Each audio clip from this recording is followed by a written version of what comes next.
We're going to talk about sales prospecting with Ray, and Ray is the founder and managing director of Connect 5000. He has spent 12 years working with many companies generating campaigns and sales prospecting strategies that boost their revenue. Prior to that, he co-founded IT Lead Source, which was a lead generation firm catering to software and tech consulting companies. So he really gets kind of the same stuff that I believe in how you kind of go about marketing and prospecting. So I'm going to let you take it over. Thanks. Morning, everyone. I'm sorry, ladies, that the Bradley Cooper picture wasn't available, so we just have Leo today. Thanks for having me. I'll try to keep you guys awake. When I chat with folks, I always like to keep it interactive, and rather than me drone on and on and on and on what I think is right, at any time feel free to interrupt. And what I'll do is today is just throw some material at you, and then have some roundtable discussion. But at any time you guys want to say something, just interrupt me. And then at some point, I believe that Ellen's going to bring in some handouts as well. So no rush, we're not there yet. All right, so what I want to do is just offer some remarks, talk about strategy, talk about brass tactics, and then talk about some real life examples, and we'll go from there. So I'm making the broad assumption here. By the way, I was in Las Vegas earlier this week, and I got back Tuesday morning, so I'm a little discombobulated, and of course it was 69 degrees and sunny, and it's not here, but it was a good way to escape my kids' 8th snow day too. So I'm making the broad assumption that all small business owners here. Okay, so I'm gonna try to keep things really, really simple today, but if we look at sales and marketing, I look at it, whether it's called marketing, lead generation, whatever you want to call it, is any activity that gets people to raise their hands to say, hey, I'm interested. And then sales is closing the deal. But always look at things as three-legged tripod. So in a perfect world, for small business owners, ideally you have some inbound marketing leads. So whether it's your website, whether you have a marketing department, and a lot of small business owners, they do not have a marketing department. But if you have a marketing department, ideally you get some inbound marketing leads. Might be 1, might be 5, it just depends. So that's one leg of the tripod. Second thing is referrals and networking. Very, very, very important. We would rather do business that people refer us to rather than us calling cold strangers. We like it when people come to us. So at some point, you can only control, or you may not have control on how many inbound marketing leads you get. Once you've tapped out your network, expanded the Rolodex, and your referrals are all maxed out, then what do you do? So unless your phone's ringing off the hook, unless you have more leads than you can handle, at some point you got to be proactive. By the way, if you do have more leads than you can handle and your phone's ringing off the hook, you are welcome to leave for an hour and a half and come back. And I won't be offended because it doesn't apply to you. I actually I have clients who, one technology company, they get 1,200 leads a month. And so, but then the question is how do we prioritize? How do we get back with people in a certain time? So I want to talk today about proactive outbound sales calls. And I want to hold these terms loosely, but at the end of the day, as small business owners, we can't wait for the phone to ring. We got to get out and get stuff done. Talking a little bit about the sales landscape. So everyone's busy, and you're busy, your prospects are busy, but I don't want to drone on these facts, but collectively, I think it's a big deal. For you guys who are actively selling your services, there's a lot of obstacles and a lot of things that are in our personal lives and also business lives. So when you're reaching out to prospects, they may have information overload. Adam, how many unread emails are in your inbox? Well, so I'm kind of OCD about stuff like that. So, the numbers that show up that haven't been checked, I have to check it. So I don't have that many. I probably have like 100. Okay. Aaron? I'm worse than him. I have 0. But I don't get that many, apparently. Like, I have like 5,000. Yeah. There we go. I should ask. I picked the overachieving table. All right, so 5,000. I had a friend of mine. I happened to look at his inbox, and he had like 25,000 I in. get about 700 a day. And you're like, oh. Just no way to. So information in inbox. If you think about your personal email, your personal email, I mean personal and professional email, that's a big deal. But so it is for your prospects. Decision fatigue. Any idea of what you guys guess the average number of decisions that we make a day? 50. 100. 35,000 is the average. This is kind of sad and pathetic, but Microsoft did a study a long time ago. 2000, our attention span was 12 seconds. Today it's 8. Goldfish act better than we do. So when you're reaching out to folks for your sales or for service or your product, you really have not many seconds to get to capture their attention. When people get emails, they take less than 3 seconds before they do something with it. So, got to be short, sweet, to the point. Have some brevity. So does this surprise you guys? So what we're dealing with is a very, very crowded landscape. So trying to get people's attention, whether personally or professionally, it's hard work. And I don't have all the answers, and some of the stuff that I share with you guys today, it may work in your world, it may not. But if I can throw some ideas at you, at least you got your money's worth today. Has anyone reached out to a prospect and then they responded on the first attempt? Yeah. Okay, it happens. Sometimes it's luck, sometimes it's timing, sometimes your message was on point. But I always share with my clients is that, it takes on average 8 to 10 attempts to get a hold of someone. If you're trying to get to the C-level, 10 to 12 attempts. So whether it's 8 to 10, 10 to 12, you can't just reach out one time and expect to connect. But sometimes you do. Yes, Aaron? Is that for a first attempt though, or like once they've engaged? For a first attempt to get them to raise their hand to say, let's talk. That number's been around a very long time, 8 to 10 attempts, and it's interesting that that's still a valid number of attempts today, given shorter attention spans. The trick is just to make the message fit the attention span, right? Yes. Same number of touches, same number of attempts. Yes. And so when I say touch, by the way, I just want to clarify that could be a phone call, it could be an email, it could be snail mail, it could be sending a LinkedIn message. So again, we'll dig into that just a little bit deeper, but anytime you reach out to someone, it doesn't have to be, when I say attempts, it doesn't need to be 10 phone calls. It could be, but yes, sir. I guess I don't want to bug somebody. I don't want to be the pest. What's wrong with my thinking? Well, I think it's pretty normal. Well, first of all, I don't think people like to be rejected, but how I look at it is if your service provides value, you owe it to yourself to share with people because they may not know you exist. So it's just getting over my Yes. hang up, basically. Yes. How I look at it is if again, I've gotten clients because of referrals and networking, just like you have. But how I look at it is if I don't reach out, I have a 0% chance. If I reach out, it goes up to 1%. But the problem with a lot of small business owners is that we don't have large marketing departments and large marketing funds like Apple or Amazon or Google to throw a ton of money out and see what sticks. So I guess my rhetorical question is this: if what you have, if what you provide has value, you need to tell as many folks as possible. Some will say yes, some will say no, and some will tell you to go to hell. But it's one of those. It is what it is. And so I know it's easier said than done, but it's just getting through it.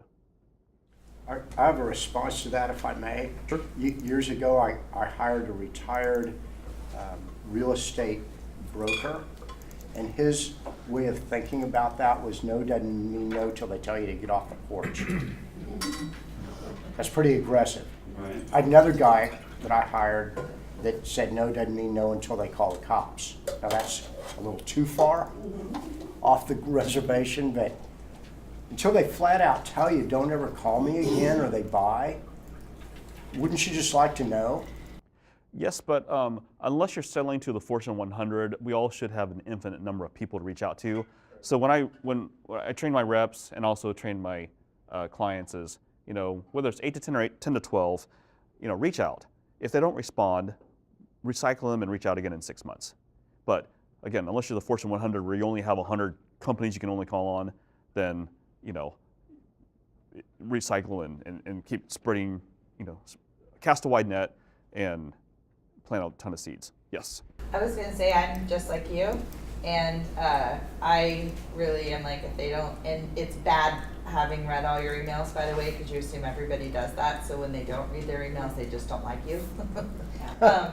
So it's not a good thing to be that good at reading your emails. But I used to do that. My husband said, no, just keep trying. They're busy, whatever. And I'm starting to get people now who'll say, I really respect your follow-up because I was really busy and I wouldn't have engaged if you didn't keep trying. And I really respect that you, in a respectful way, kept reaching out because it allowed me to engage with you. A lot of times it's just a timing thing too. You just have to be connected to them at their particular right moment. And so there's no way to know when that is for that person for a lot of Yeah, you times. can't take it personally. Well, and once you get that connection, you gotta stay at, like, I email as quickly as I can. So as soon as I get a response to them, I email back. Because they're there, they're in front of their computer, but, they're excited about whatever you're talking about. So you gotta keep that fire going. Yeah, so I call it being pleasantly persistent. So a couple things. I won't bore you with the source. I can in just a little bit. I'll give you my business card. That way, anything you see today, email me. Just say, hey, I saw you at Johnson County, and I can get you all this stuff as well because you'll have paper copies. Here's reality. Salespeople don't prospect. It's the last thing on our plate. And we know it's like flossing our teeth. We know we should do it. We don't, but we don't. Another third-party firm, they said, hey, we think it takes 6.6 to 8 attempts to reach someone. And their research that was InsideSales.com, they said, hey, people make less than 2 attempts and they give up. Someone just talked about it, timing's key.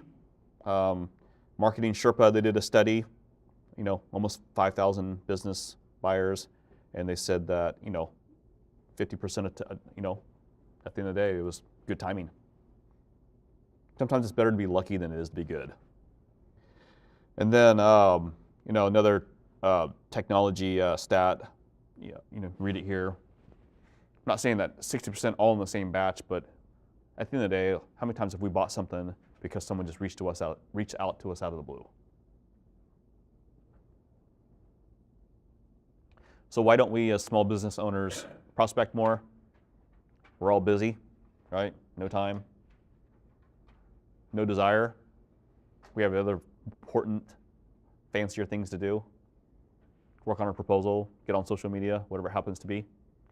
But I think the third thing is, maybe no one trained us how to do it.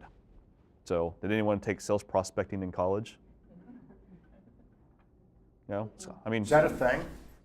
No, but it could be. It could be here. You could get a marketing degree or something. Yeah. So what I found is a lot of small business owners, a lot of consulting companies, they're really good delivery people and they're good experts, but it doesn't matter if you're the smartest dentist in the world, if no one knows you exist, it's all for naught. So hopefully I'll kind of share with you guys some kind of like a loosely held framework on how to be more effective and efficient at prospecting. If we oversimplify things again, 2 types of sales. Farming sales. It's much easier to sell to existing clients, cross-sell, upsell, expand their sales. I'd personally like to do that all day long. But again, sometimes if you only have X number of clients, again, you have to go on the offensive and you have to reach out to strangers who don't know you from Adam. You have to cast a wide net, plant some seeds, and see what grows. It's hard work. I want to stand here and say it's not easy. But again, how I look at it in my personal world, I'm married with 2 kids. I got mouths to feed. I have 8 reps who work for me. I got to keep them busy. I think someone said that about you have people who are counting on you. And so That's what gets me going all the time. So, by the way, Aaron, I was going to say, I emailed my wife and she didn't respond to me, so don't feel bad. So again, I want to say that farming's easier, hunting for new business, it's hard work.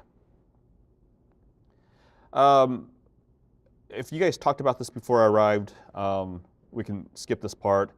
So when we talk about a sales lead, a sales suspect, I think there's a couple of terms here. A suspect is anyone who could use your services, but you want to move people from a suspect to a qualified prospect. And then Stephanie talked a little bit about BANT, and we'll get into that in a little bit. You know, do they have budget? Do they have authority, timing, all those type of things.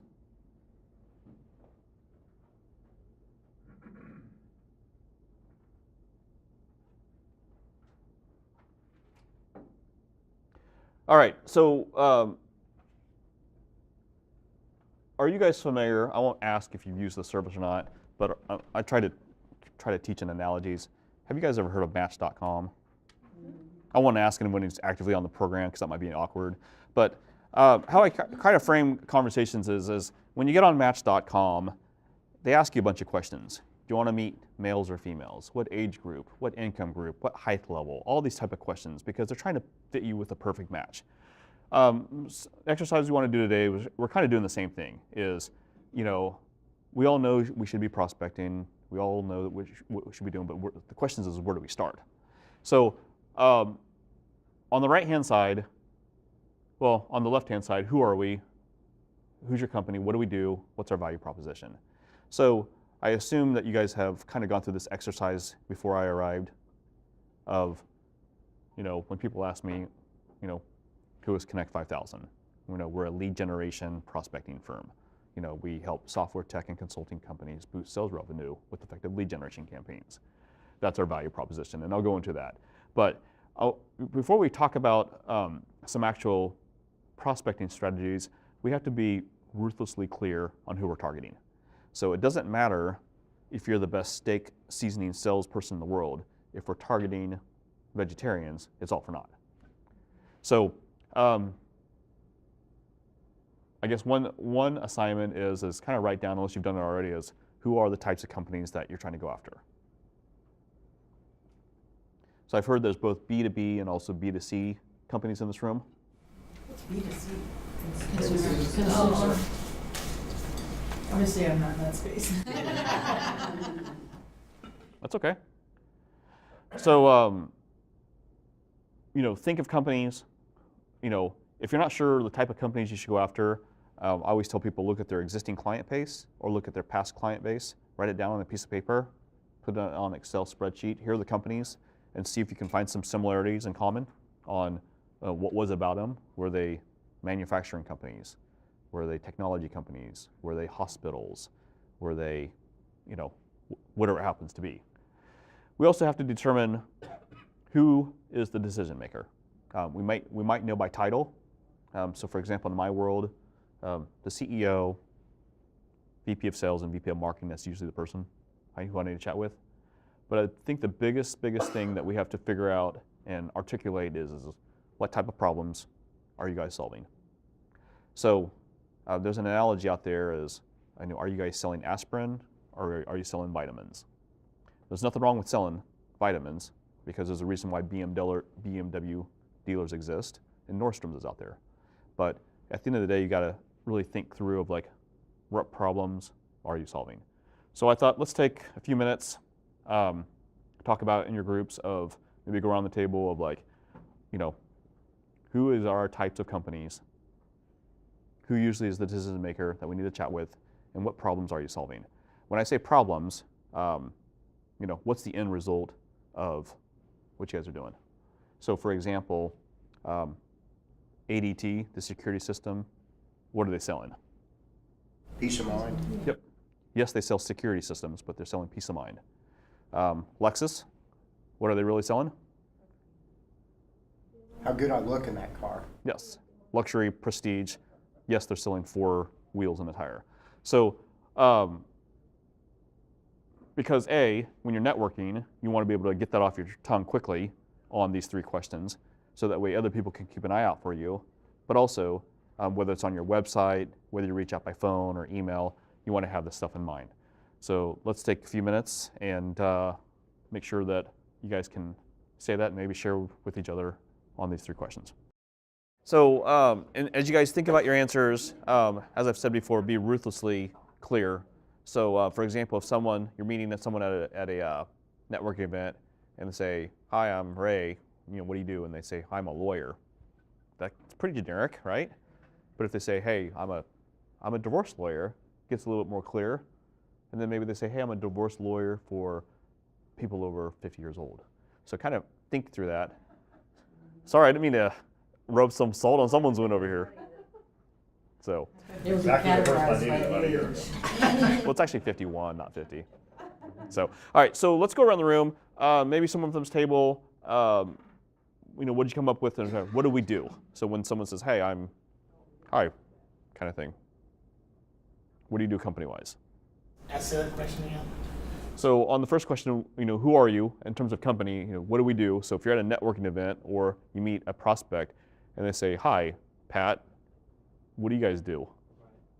Well, it's kind of your elevator speech, right? What you're saying. So usually at a prospect or at a networking event, it's really about if they're the right person to even bring up catering to. Because if they're another salesperson like me, then I'm looking for information on do you do events? Versus if it's somebody in HR or somebody that's in charge of that event, then I can maybe get more details of what the event is. So it's really about who I'm talking to what questions I'm going to ask. Because you do a lot of chamber events and things like that. I think it's kind of maybe what a networking event. And then I would give them what we offer. What I offer is I'm the person that can help you make your event successful. If they're the person, if they're the person in charge. Sorry, go ahead. So I help make events successful, and maybe add on what I mean by that is what I, so for example, blah, blah, blah, because event planning can be a lot of things entailed. Yeah, because that person just wants their event to go well, so they look good, or they make their boss happy, or the 500 people that are there, they're responsible for making everybody have a good time, for example. So it really just depends how I approach it to who I'm talking to and what values or what added value I can provide them. So that's how I think about it. Someone from Mark's table, share maybe a value proposition example. We help companies I blank. think we discussed value prop. But we help dentists become financially healthy. Okay.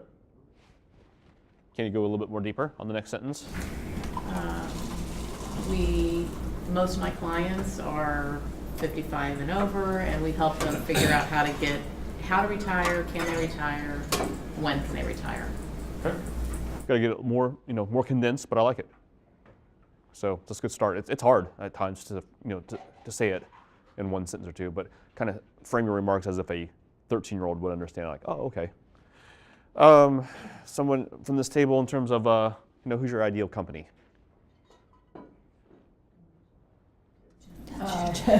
My ideal company is large engineering firms as a subcontractor, and also developers, REITs, and lenders. Okay. My types of decision makers would be, a lender or a development company would be the person who manages risk for acquisition and financing. And for the environmental or for the engineering companies, it would be the people that decide who's on their team for going after a proposal. And the type of problems that we solve are basically helping their clients avoid financial losses and also making their life easier in the execution of the project for the larger engineering companies. Okay. Got to probably get more specific, but it's a good start. And over here, guys, anybody want to be a volunteer in terms of type of problems that you guys solve or that your company solves?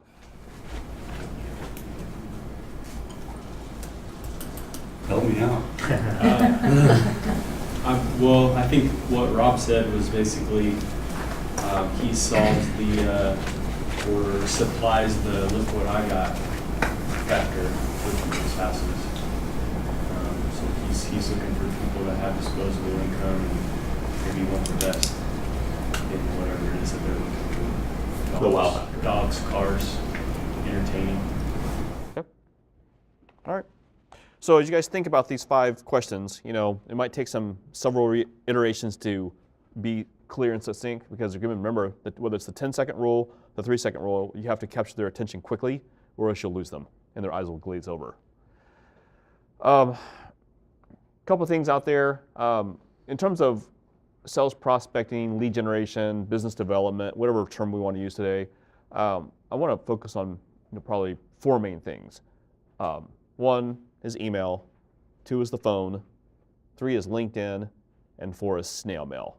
Because again, unless you guys have a limited number of funds, you got to do it in the most cost-effective way and most time-efficient way possible to reach out to folks, to cast a wide net for people who don't know you exist.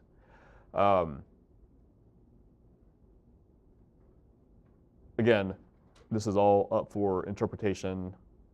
How I look at it is have a plan in place, have a loosely held framework, emails, phone calls, social media. When I say social media, I just want to reiterate that's typically LinkedIn, because there's a ton of stuff out there. I don't want to talk about Twitter or Facebook today. And then have a plan so that you reach out to someone, 6 emails, 6 phone calls, a couple of snail mail letters, a LinkedIn message, however you want to do it over 6 weeks, and then if they don't reach out, move on. I believe I gave you guys a handout. So let's open up the first handout. I believe it's called Introduction. Does that sound about right? Oh, this. The email. The email printout? Yes. Yeah. So someone talked about leading with a story or selling with stories. Are there extras of the email handout? We didn't get that over here.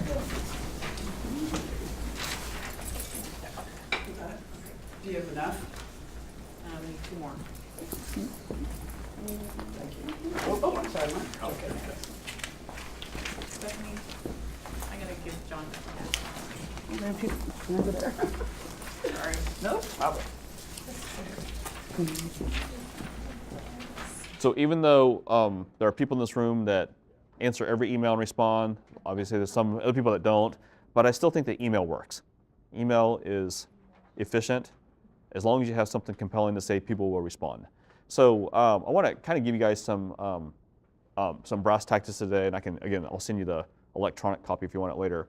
But is it fair to say that everyone's familiar with LinkedIn? Not so, well, I'll talk later. Okay. I don't use LinkedIn at all. Are you B2B? No, well, sometimes. More so in the future. Okay. We'll talk about LinkedIn another day and another time. So we'll fast forward a couple of things. So how I've, again, being that we're trying to be as as cost efficient as possible, I think that LinkedIn is one of the best tools out there to find leads. We can talk about LinkedIn profiles. We can talk about that another day. But how I've found most of my business is through LinkedIn. Can you give us your top tips though for LinkedIn? Sure. Would you say that that's more related to B2B or B2C or both? I say more B2B, but let's see if I can find it here.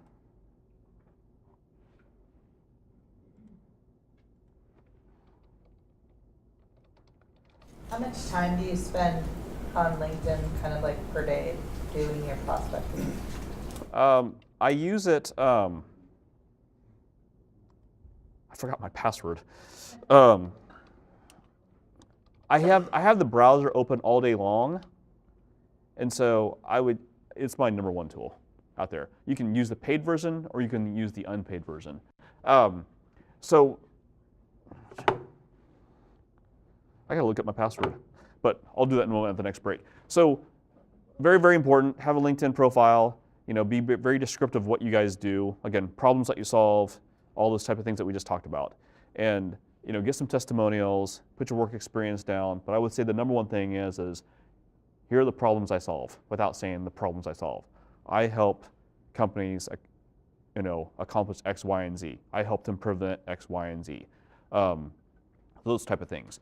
So I want to talk about email in just a moment, or actually, I gave you guys 3 examples. So what I would recommend is email, phone, snail mail, and LinkedIn. I mean, there's a lot of, thousands of other things you guys can do, but people won't remember what I said after you leave anyhow. But if you can remember those 4 things, then even better. So if you looked at the email, I'm going to sneak over, it was the first one to Seho Jahik.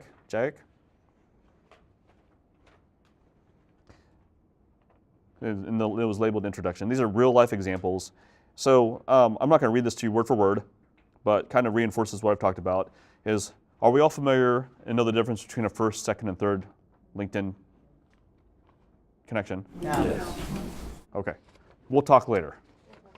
So this guy I reached out to, he was, again, my target market is software, tech, and consulting companies with large average sales. And again, this guy I reached out to, and the first thing I said was, this guy doesn't know me from Adam, so I want to go from a cold call to a thawed call, make it a little bit warm. Maybe he knows who this guy is, maybe he isn't. So my first sentence was, hey, I noticed we're second degree connections on LinkedIn versus XYZ, a past client of mine. Maybe I want to find common ground quickly. So, and then I put here, I help companies do X, Y, and Z. And then I talked about, a little bit more in detail, what I mean by that. And then I gave him a couple of samples. And then I gave him a testimonial on the back. And then at the very last question I said to him is, if you don't have an effective outbound sales strategy in place, are you open to a quick chat soon? He responded, let's chat. And then he became a client. So is anyone using email marketing effectively and having some success that they could share with? Are you talking about like constant contacts and? That or just personalized email that you can use over and over again to reach out to folks? Not sending it enough times. 8 to 10. That's okay. That's it, but yes. Okay. I like Constant Contact. I like MailChimp. There's a ton of them out there, but sometimes, company servers will block them off, fair, unfair. And so I'm a big fan of having templates. I mean, this is the same email I've sent to thousands of other people, but copy and paste, change a couple things here and there. So it looks personal. Well, and I think Yes. this conversation is different for B and B and B and C. I mean, this is 2 different things in my mind, because I do both. And, really, constant contact to the end user. I think your strategy is different, probably. Yes, yes. Yes, but for B2C, again, I'm not as up on the terms of guidelines, but at the end of the day, when you're reaching out to consumers, you only have a certain number of ways to reach them, because for the you can't call them at home because of the do not call list, right? Nobody picks up, right. Right, So- so you can only have, like Constant Contact or MailChimp or social media, Website. Facebook, what we're doing, Instagram, all this. But you can still reach out to them if you have their email address. Right, through I'm not, yeah. You have to collect email addresses. You have to collect them and and, retail store. because twice a week, we're saying this is what's going on. Whereas B2B is, I think, more selective, perhaps. It's just I would think it perhaps could be a different animal than, Loyalty programs work better in B2C. yeah, different, get an action to move. But you're talking about an introduction versus like a newsletter or a promotion. Like like this is to introduce and just get us What your stuff in the services door. are, yeah. I want to get someone to raise their hand. Right. Right. Versus about on the some- constant contact, it's more like newsletter, these are specials. Quick little this is what's going advertisements. on. Yeah. I'm looking for my password, by the way, but keep talking without me. Are you sending these emails through LinkedIn? I sent both through LinkedIn and also through my Microsoft Outlook. Okay, because how you get, you can get their emails from LinkedIn? Yes, but what I want to talk about, another thing, just some practical tools for you, is there's a service out there called data.com. Anybody familiar with it? Well, the bad news is they're closing shop on May 4th, but that's a different story. But it's like Wikipedia. It's, people throw in information, they get points, and people take information and they take points. But there's a ton of services out there, but yes is the answer, and I'll talk about that as well. So when in doubt,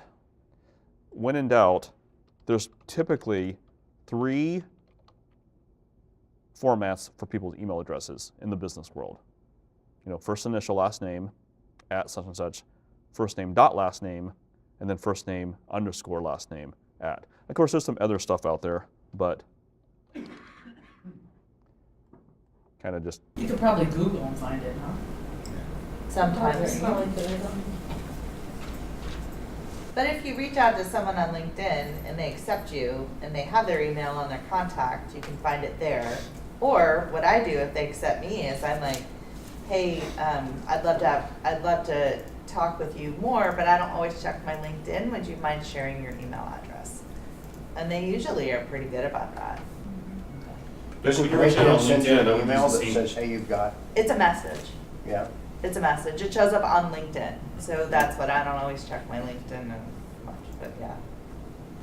Well, for example, the email that I showed you, I'm basically copying and pasting that into LinkedIn as well. But again, I always, if there's a common connection, I'm going to name drop that the first and foremost. I want to get their attention quickly, find common ground, and then kind of get to the point. So for example, and there's a ton of them out there. Data.com is an example. So I'm just going to, someone tell me of a company they would like to get in front of in Kansas City. I'm just going to use this as a quick example. Polsinelli. Okay.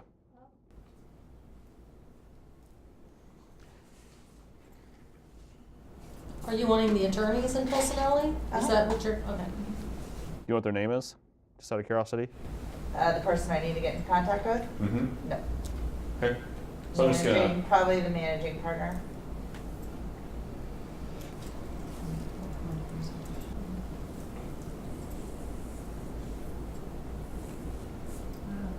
Yeah, let's go with Chief Financial Officer. So again, this is information that people put in. It's free. Is it 100% accurate? No, nothing is. But it tends to give you direct phone numbers. Is it another tool, or is it just going away? It's going away, but there's a bunch of like these out there. There's Zoom Info, there's Data.com. It's just some tools so that you can find people's phone numbers and email addresses quickly. Well, wouldn't Polsinelli, that's all listed. It's on their website. You could go- I'm sorry, he just asked for a country. Oh, okay. I was gonna say, that's I mean, really, like, yes, that is, but readily yeah. available. So This is information that they have to input into this? no, the people have put in, sales people have put in all over the world. But just, again, just some hacks to help you find information quickly.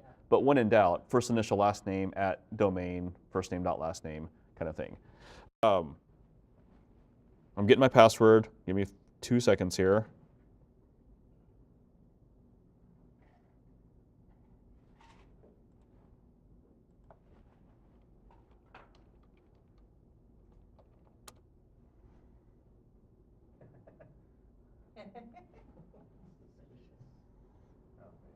Well, at least they're on it, right?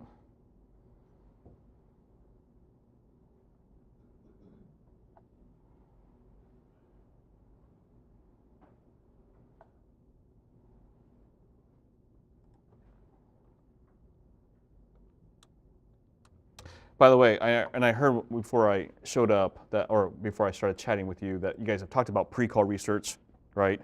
So we're assuming that you've gone to the company website, of your target market, go to the About Us, look for the leadership. You've done that. Now you've gone to LinkedIn, see if there's a common person, and then finding the email address, and then reaching out. Does that make sense, or have I lost you guys? No, how do you find a common person? So,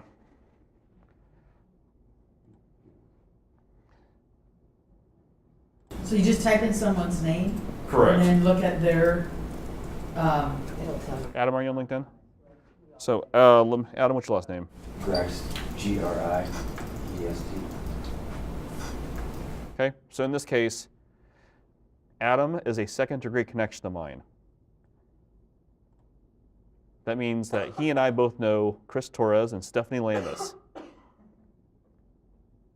So, Because you know two people, you're second degree. correct. So if I was to reach out to Adam, You know any of us. if I don't know Adam, You know somebody he knows. You know somebody he knows. if I don't know Adam from Adam, I might reach out to him, and my first couple of lines I might say is, "Hey Adam, you and I are both connected to Stephanie Landis," and I might go into my spiel. A third-degree connection, where Adam knows Larry. I don't know Larry, but somehow then I connect with Adam, who's connected to Larry. But I've used third-degree connections all the time, and people, it sounds more important than it is. But the point of all this is there's some it's a wonderful tool. If you don't have time to go, I mean, I don't knock on doors and drive around, but if you're at your desk, it's the most time-efficient way to find leads. Where do you find that data? Where do you find their contact information? Data.com. Let me answer a question, then we'll go back to yours in a second. This is just a comment because I think it's great that you're doing that because I don't think a lot of people are. So I think that probably kind of stands out from the masses. And you're personalizing it because I don't know how many of you get people like, hey, accept me. And I'm like, I have no idea who you are. I You could never be in accept people. India and you Yes. just found my name somewhere. So I just ignore them because I have no point of contact. But if they've done, hey, I know Stephanie and she recommended we connect, I'm going to accept them because then there's a connection. So that introduction is huge. Yes, there are some, I call them LinkedIn whores out there, and I apologize if I've offended you, but I only accept people that I've had a quality interaction with. So, for example, I remember Stephanie reached out to me, but she explained why she reached out to me, and then we connected, and then I accepted her. So, so let's backtrack a second. So on a high-level note, we've gone to the company website, assuming that we know who our target companies are. So we go to the company website, and then we go to LinkedIn to look for them. So, You said go to the company website, look at the About Us, find a common person. What's the common person? What do you mean by that? the common connections. So for example, if I'm using Adam as an example, I go down to here where it says mutual connections. Adam doesn't know me. I don't know Adam, but I'll reach out to him and say, hey, you and I both know so-and-so. Right. Does it turn into like Facebook where there's just so many contacts spinning around that No. if we're getting, no. Okay. it's more so. It's basically, it's a online networking platform, basically. It's for adults. It's an online business network. Nobody platform. posts pictures of their food Or their fee, yeah. or their pet, or feelings, right? No feelings, no pets.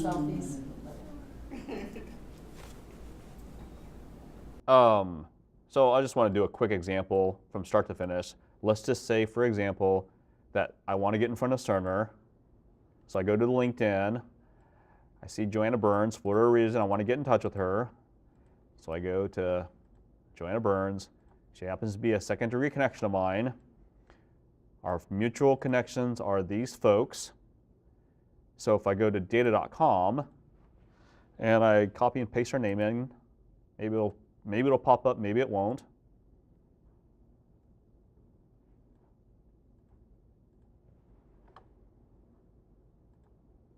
So this tells me, if LinkedIn tells me that she's the Chief Strategy Officer, data.com tells me she's the Chief Strategy Officer, she probably is. And in this case, it gives me an email address and a phone number. Just trying to make you guys' life easier. So, and then at this point, you're just using email. You're not going through LinkedIn. You could. You could. You could. Would you do both? Yes, but you only get like X number of credits per month on LinkedIn. For free, or you pay for them. So I might do both. So here's a perfect example. I would send her an email on LinkedIn through Outlook, like the example you just saw. I might send her LinkedIn on InMail up here, message. I get 12 every month. I'm sending the same thing, and the emails that I sent you, I'd do something along the lines of that. But also, I might send her a snail mail. You guys remember what snail mail is, right? It comes with a stamp. So not a handwritten letter, 1 or 2 pages. I think you can go long, because it's much easier to delete an email. It's much easier to delete a voicemail. But when someone gets a letter physically sent to them, I mean, how much snail mail do you guys get personalized? Not a lot. It still works. So on the outside of the envelope, I might handwrite their name, put a real stamp on there. On the inside, it's essentially the email, add some more information, sign it, a business card, and I'll be contacting you guys. I'll be contacting you, Joanne, in about 5 days. Does that make sense? So what I've done essentially Handwritten note is even better.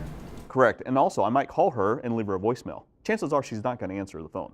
So in my statistics, guys, in the past is I could easily say if I make 100 phone calls, 90% of the time it's going to voicemail.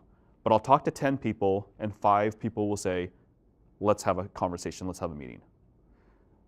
It's gotten worse just because we're in a very, very, very loud world, very, very loud environment. So I want to set up proper expectations again that, 100 calls, maybe you'll talk to 8 people, and then 1 to 2 of them will say, yes, let's have a meeting. Again, it's either that or wait for the phone to ring. And again, everyone's business in here is different, so I want to give horrible expectations. That way, if I've exceeded them, you guys think, oh, I'm wonderful. But so in this case, people don't answer their phones like they used to. But let's just go for three people. 3% response rate. But I don't know how many people have time to make 100 calls a day. So let's break it down and say, I'm going to make 20 calls a day, times 5 days a week, get to 100. Or if I want to go, 25 calls over 4 days, it's 100. But if I can get 3 meetings a week times 4 weeks in a year, or 4 weeks in a month, that's 12. Let's say I'm only half wrong. I'm half right. I only get 6 meetings. It's 6 more meetings, 6 more conversations, 6 more sales opportunities. So it's an art and a science. So I'm not very smart, but when it comes to numbers, I'm good because I'm Asian. Yes. What's your feeling about, because I'm listening to this and you're opening up, because I don't do this like I should, but I could use the genre of hotels, because we had this conversation, people that are using me, that would be using me continuously. It'd be easy to go to LinkedIn and get the sales manager of every hotel in Kansas City. Mm-hmm. When I make this this next additional contact, am I trying to sell them through this letter or email, or is my sales position that I want a meeting with them?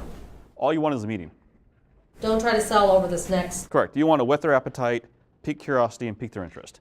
So you've heard the old saying, you don't want to ask someone to marry you on the first date, right? Or you shouldn't. So we're looking for is a meeting, a conversation, a chat, whatever verbiage you guys want to use. Get to first base and get in the door. Person is what you ultimately are. Or face-to-face or a phone meeting. Put some chocolate in their mouth. So I might open to your guys' thoughts, but how I look at it is I want to get to first base. I just want to get in the door and have a quality conversation. That's all I want to do. That's half the battle. So there are thousands of thousands of sales courses out there and sales methodologies and how you should sell to be successful. Again, I can give you my opinions on that, but the biggest obstacle is let's just get in the door first.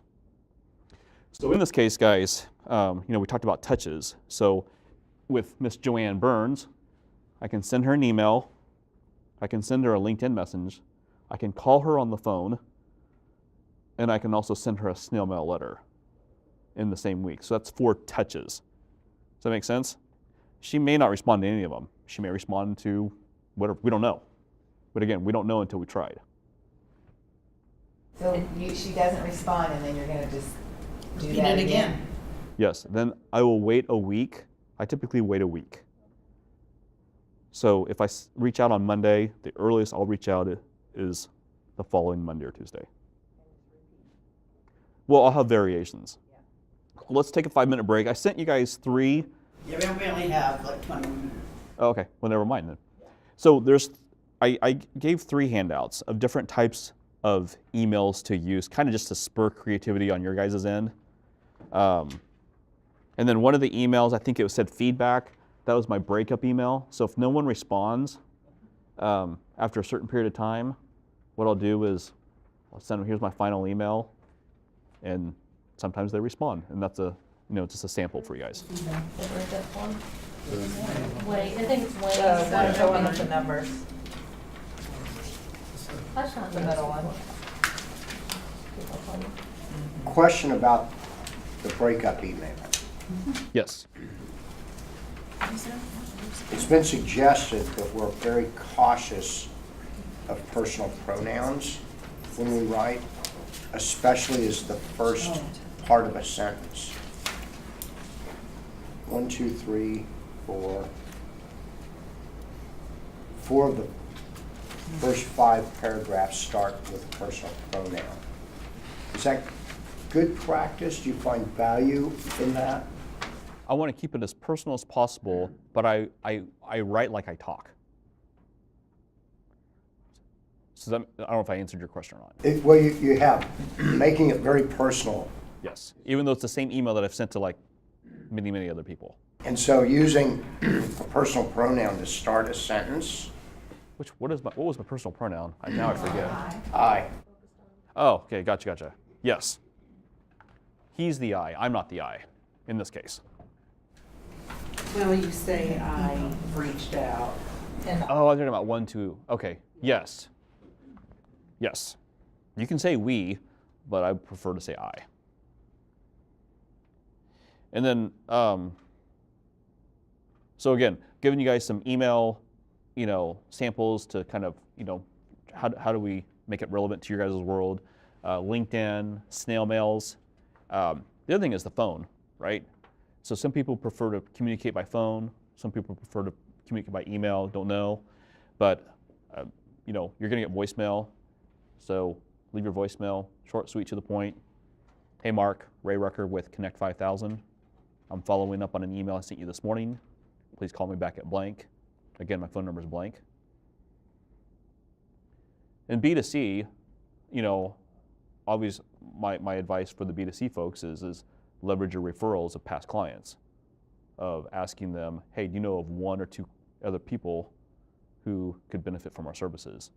And then you're reaching out by phone, email, hey, so-and-so suggested that I reach out to you. Do you have 2 minutes to talk?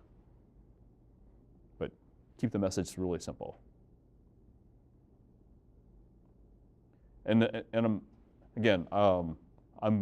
throwing a lot of stuff at you guys, but I guess at the end of the day, I want you guys to have a framework so that when the phone's not ringing, when you don't have a proposal to write, when you're not networking, you're being very intentional about selling and prospecting. Sounds like you should write a script for the voicemail response. I have scripts. So again, So you're ready. Otherwise you're kind of fumbling, like can't figure out what to say exactly.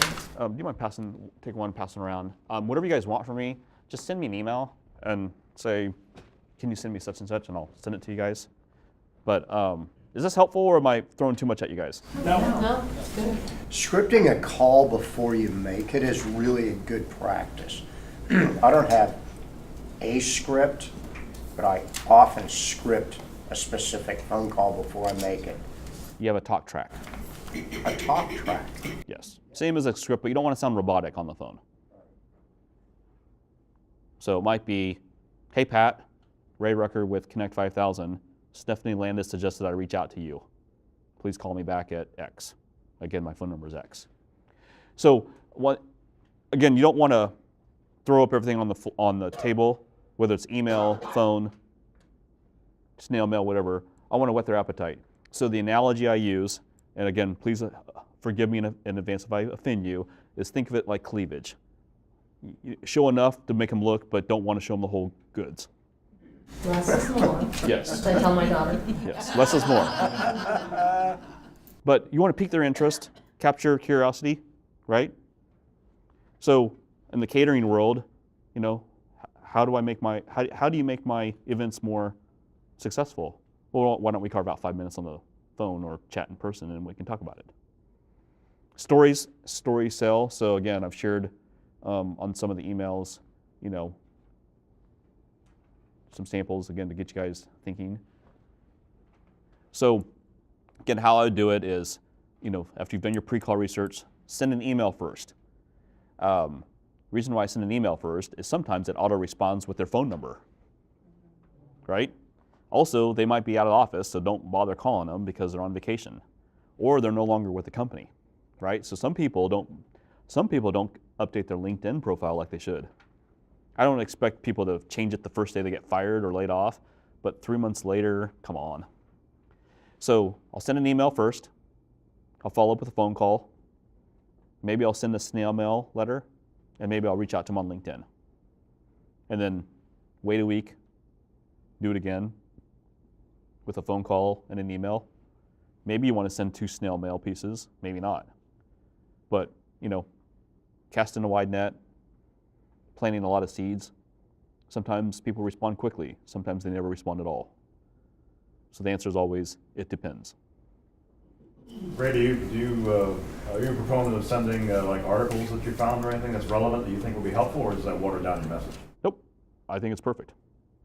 Hey, here's an article, I thought of you in your world, I thought you might enjoy it. Here's the link, you know, care to chat sometime. Yep, absolutely. That's a touch. Yes. I think that's a good response because it shows that you're trying to provide value, not just trying to go grab their business. Right. You're actually trying to help them. So I think that's a very helpful thing. And people, I appreciate when people share information that helps me in my business. Sure. Subject lines matter. Again, I try to keep them short, sweet, to the point. I want to pique curiosity. If you do have a referral, put their name in the subject line. You know, John Smith suggested I reach out to you. But we don't ever want to lie. Lying, not good. And then the last thing I want to talk about before is, in the case that you actually talk to a live person, which is good, you caught them live, you know, always ask them, did I catch you at a good moment? Did I catch you at the right time? You don't know if they're on the pot, if they're going through airport security. We don't know where they're at, but I want to ask some good open-ended questions. So. But if you say, is this a good time? They might say, well, not really. I'm all about, you know, because people have their phones everywhere with them. And it's always awkward when you hear someone in the bathroom talking. But yeah, they might say this is not a good time, and I'm okay with that. It's like, you know, when specifically should I follow up with you? But your conversation should mimic the snail mail piece, it should mimic the email. Hey Katie, Ray Ruecker with Connect 5000. I'm following up on an email I sent you this morning. Did I catch you in a meeting? Katie, we help companies do X, Y, and Z.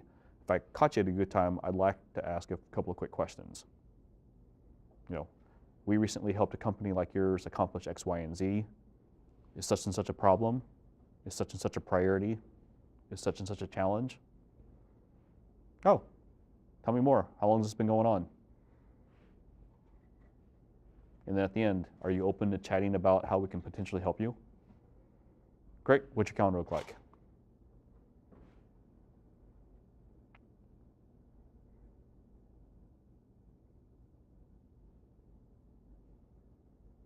Questions, comments, opinions, thoughts? I think I'm getting close to my time. Or am I? Good, about 10 till. Oh, okay, cool. Well, still, while I look through these other slides, one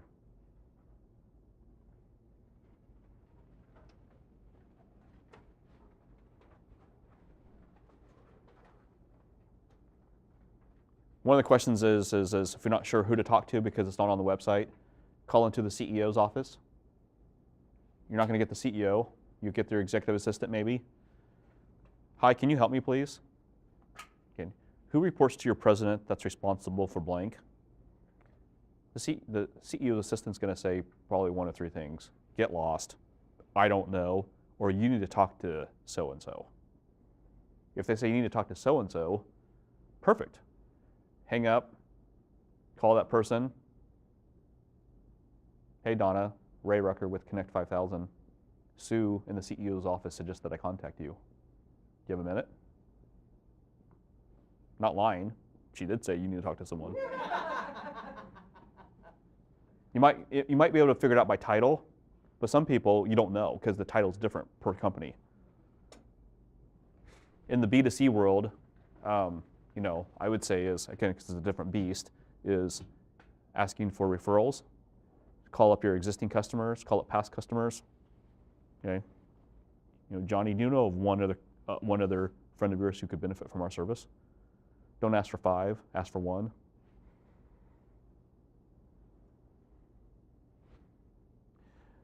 Stephanie talked about BANT a lot. Again, I think the biggest thing is need, pain, problems, and challenges. Make sure they have that problem first, and then the other stuff will fall into place. On budget, I don't know that I always ask. I know that I personally don't ask. If I call on Microsoft or Google, they have billions and billions in cash. They have budget. Do they want to give it to you? That's a different story. But if you talk about budget, you might want to give them a range. You know, depending on what you're trying to accomplish, it can, you know, you might be looking at between 5,000 and 15,000. I'll pause. Hey, are we still, have I scared you off? And just bring up the red, you know, the white elephant in the room. Might have a gold, silver, platinum option. But just throw ideas at them first. That way if they're only expecting to spend $100, you don't waste your time.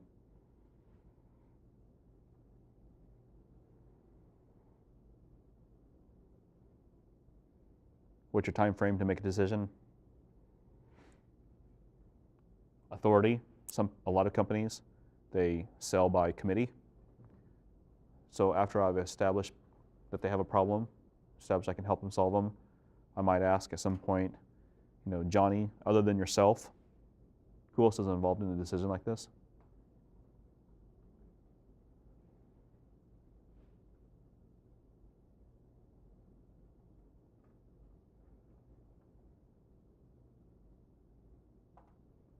Sometimes they're the approver, sometimes they're the influencer. The answer is always it depends.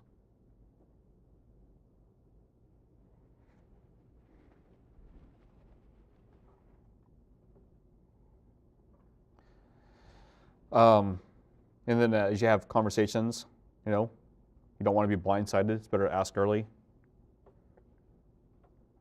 Johnny, are you guys considering other firms? Oh, do you mind sharing? Sometimes they don't buy from anyone. They just don't do anything because it's too much work to change.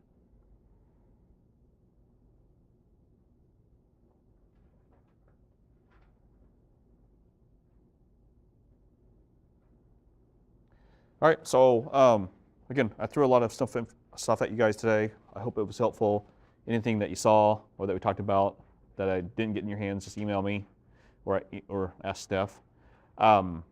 Questions, comments, thoughts, anything over the next 5 minutes? I think with the stuff that you're talking about, it's kind of one of those practice makes perfect conversations too, and that'll be kind of feel very comfortable with me. I agree. I like to make notes in front of me instead of having a script. I just have 4 things that I need to say, and that way it just feels. I get awkward and I stumble over scripts. That's my problem because my brain gets stupid when I'm reading something and trying to tell somebody. I just feel weird, and so it comes across artificial. Right. But it's good to have a script though, a talk track of, you know, what are some, you know, 4 to 5 open-ended questions that you can ask to stimulate thought. You know, try not to ask open or closed-ended questions, but also have about us. You know, who are we? Here's what we do. A couple of stories. Have them in front of you so that way if you lose your train of thought, at least you can look down on your piece of paper. And so, again, you know, practice makes perfect. But I would say, you know, the biggest thing is you know, in your spare time is make the calls, send out the emails, track yourself. I use a fancy thing called Excel to track my stuff. But again, if we want to oversimplify it today, guys, again, I'm not asking you to make 100 calls a day, because again, I'd rather have a warm lead. I'd rather have a referral, but sometimes you got to just pick up the phone and reach out to folks. But just make some very modest goals, guys, of like, before lunch, I'm going to make 10 calls. I'm going to make 10 calls. I'm going to put it on an Excel spreadsheet. And then in the afternoon, I'm going to make 10 calls. So that's 20 a day. 20 a day times 5 is 100 calls a week, which is 400 a month. And let's just say you're absolutely horrible at it and it sucks. Well, I think you've heard the old saying, even a blind squirrel can get a nut. Is that the word? So let's just say you're only 1% successful. Well, that's 4 more sales opportunities that you didn't have, right? Rather than sitting by the phone. And again, it's always tweak, tweak, tweak, refine, refine, refine. Again, some of you guys might find that email's the best. Some of you might find, the phone's the only thing that works for me. For other people, it might be snail mail. The answer is I don't know. And I can give you my advice another day and another time. But just make it happen. Yes? So in this second degree connection thing, did you ask permission of Peter Ruecker, or did you just choose the name and say, well, anybody that knows Steve Hart, I'm going to send emails to? I did not ask for permission because I stated a factual, I made a fact, or I stated a fact. I'm always, as an entrepreneur, I'm always about asking for forgiveness than begging for permission. And no confidentiality or risking a current client relationship with that? I haven't. Otherwise, they wouldn't put their name out there. I'd say, no, there's not a confidentiality thing. I mean, that's, if you subscribe to LinkedIn, that's... Well, for me to say they're a client. Well, you don't have to say that. It's You just say somebody your that you know LinkedIn in connection. common. Okay. That's it. Yeah. Okay. I noticed we're both connected to John Smith. I just happened to put, because he was a current client of mine, or a past client, if you don't feel comfortable, say, hey, I noticed on LinkedIn that you and I are both connected to so-and-so. Or you could explain how you know that person. I know this person because of this, and I see we both know them. Mm-hmm. But the biggest thing is to break the ice with strangers, because they get inundated with calls, phone calls, emails, letters. So I want to break the ice and I want to try and stand out. A couple of other things, and then I'll hush up, is do some creative stuff too. For example, send a stopwatch. There's on Amazon you get a stopwatch for $3. Send someone a handwritten card in the mail with your business card. Hey, I need 5 minutes of your time. Send them a Starbucks gift card for $5. Or Say, chocolates. Yep. Might I suggest? Yep. Something different that stands out and makes you different from everyone else. They may not buy, but they'll remember the chocolate the rest of their lives. I have some companies, I send them knives, like engraved knives with their name on it, not my name, and I'll say, can we carve out 5 minutes to talk? Because when was the last time you got a knife in the mail? So, at the end of the day, as entrepreneurs, you don't have to ask for permission.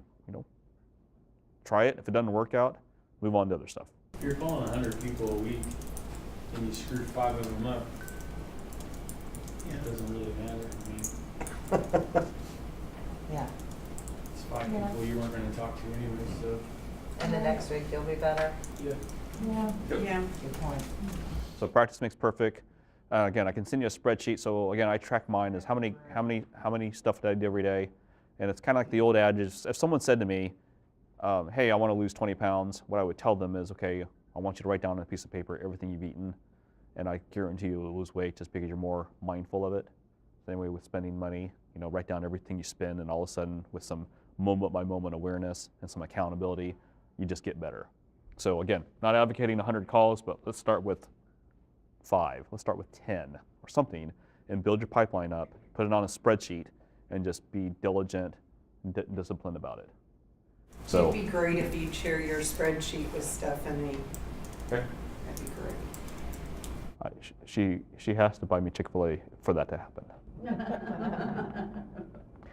Well, thanks for having me today. Feel free to shoot me an email, call, and I'd be happy to send you guys whatever you need. And good luck to you guys as entrepreneurs. Thank you.